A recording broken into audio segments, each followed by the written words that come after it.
Hello everyone, thank you for watching my video and welcome to my first computer build ever.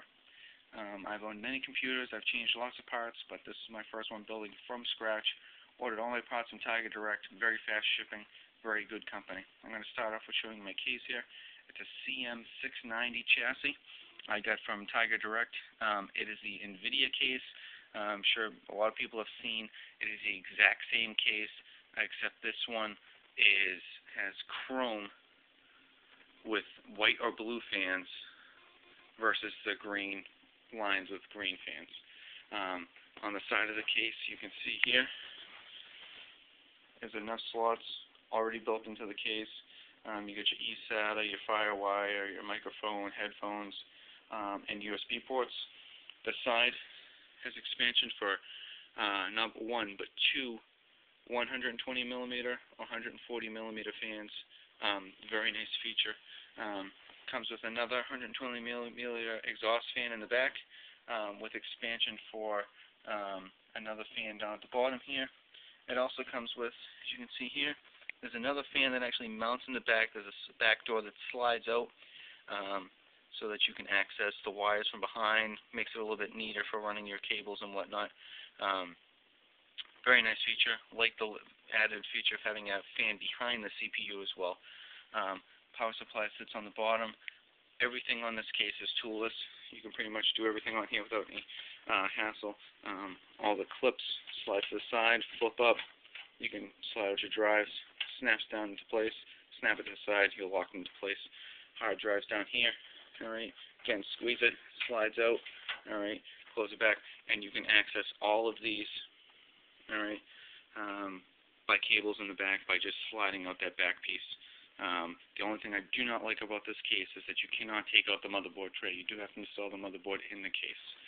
Alright, next is the motherboard itself. M3n72-D. It's an Asus motherboard. I know there are a lot of critics out there as far as which motherboard is the best. I read a lot of reviews before I went with this and decided this is AM3 capable, so future expansion. It has a hybrid SLI board, alright, HDMI compatible. I like the 5-second boot up. I'm sure most of those have them nowadays. Seemed like a very nice board. Both the slots for the video cards were very separated so as not to interfere. This is also a 750A chipset. Next is a socket AM2, 2.2 gigahertz, quad-core Phenom. This is not the nicest processor I could have gotten with this. I decided to go with this because the AM3 will be out eventually and I will be upgrading it. This is my first build, so again I wanted to stick with a nice CPU that can handle a lot of this stuff, I hope. But I am probably going to be getting rid of it later on, so there's no need for me to go overboard with this. And to cool this, Noctua NHC12-p cooling fan. This is a very, very large fan. Probably is going to barely fit in my case. It's about 5 inches by 5 inches by 6.5 inches tall. It's a very large fan. Very nice setup. A little bit pricey. Kind of regret getting it, but we'll see how it works out for me. A lot of good reviews. Again, trying to stick through other people's reviews, see how their builds went as well. I got dual fatality RAM. These are 1066 gigahertz. It's a dual pack. This will give me 4 gigabytes of RAM. I'm going to stick with these for now. I will expand. I did get the Microsoft 64-bit Service Pack 1 OEM version from Tiger Direct. Decided to spend the money on this because I can install it on multiple computers, I'm hoping, and the price was pretty good. It came with this Seagate 500 gigabyte hard drive. I do plan on adding a Raptor hard drive on later on. Again, this is my first build. I'm just trying to work out all the kinks and figure out what I'm doing wrong and what I'm doing right before I start adding really expensive components.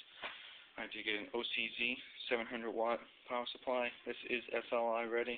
Very nice power supply. The only thing I didn't like was the fact that the cables are all built into the power supply unit and you cannot separate them. So whatever wires you don't use, you have to kind of tuck away. I think it's very messy, but Again, on my budget here, it's pretty much the only option I had.